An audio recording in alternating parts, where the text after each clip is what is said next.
बैराबंद तंगी साहब, जैसे कि हमें कि आप इस गवर्नमेंट में स्टेक होल्डर हैं, तो जो महंगाई हो रही है, लोगों को मुश्किलात आ रही हैं, इसकी रिस्पॉन्सिबिलिटी भी तो फिर आप पे बनती है ना।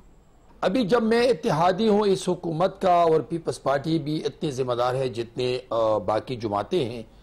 मैं समझता हूँ कि आपने जैसे अभी बिल के बारे में कहा,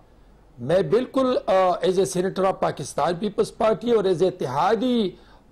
ए हुकूमत के इत्तेहादी सेनेटर के नाते मैं समझता हूँ कि वी आर द रिस्पॉन्सिबल, हम जिम्मेदार हैं कि हम पाकिस्तान के अवाम पे महंगाई का बोझ कम करें, और हम अपनी जिम्मेदारियों से नहीं भागते हैं। हम इन नालायकों की तरह, हम इन नाअहलों की तरह, हम इन गैर सियासी नाबालिगों की तरह नहीं हैं कि हम कहें कि ये पिछली हुकूमत की, लेकिन हम जिम्मेदार भी है और हम बहावर भी है कि हमने अपने पाकिस्तान के गरीब अवाम की मुश्किलात को हम कैसे करेंगे। ये नो डाउट के नालायक वजीर आजम की वजह से, नाअहल वजीर आजम की वजह से पाकिस्तान की इकॉनमी तबाही के दहारे पहुंच चुकी थी, लेकिन no, we are the responsible.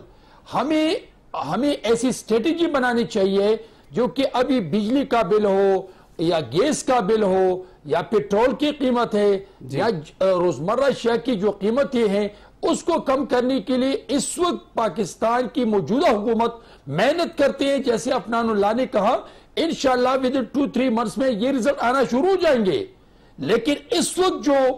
महंगाई है या जो बिल में जो फील एडजस्टमेंट है, मैं एज ए सेनेटर इसका खिलाफ हूं, इसलिए कि हमें चाहिए कि लॉसेस को कंट्रोल करने के लिए जहां चोरी है, जहां पे बड़े बड़े फैक्ट्रियों के मालिकान चोरी, अरबों करोड़ रुपए की चोरी करते हैं, जहां पे लॉसेस को कंट्रोल करने के लिए उनकी तरफ तवज्जो देना चाहिए, मत बजाय ये कि हम गरीब आवाम पे बोझ डालें। तो मैं समझता हूं कि इंशाल्लाह 2-3 महीनों में मियां साहब की क़ियादत में इत्तेहादी जमातों की लीडरशिप, आसिफ अली जरदारी साहब की पॉलिटिकल विजन से, इस वक्त जो बिलावल भुट्टो जरदारी साहब है, पूरी दुनिया में पाकिस्तान का जो इमेज है वो बेहतर होता जा रहा है। और साथ साथ फिर मियां साहब और जरदारी साहब, मौलाना फजल रहमान साहब अपनी पॉलिटिकल विजन को यूटिलाइज करके अवाम के लिए कुछ करना चाहते हैं, इंशाल्लाह होगा। लेकिन हम समझते हैं कि मुल्क में जमहूरियत का तसलसल हो, एक दूसरे की इज्जत का हो,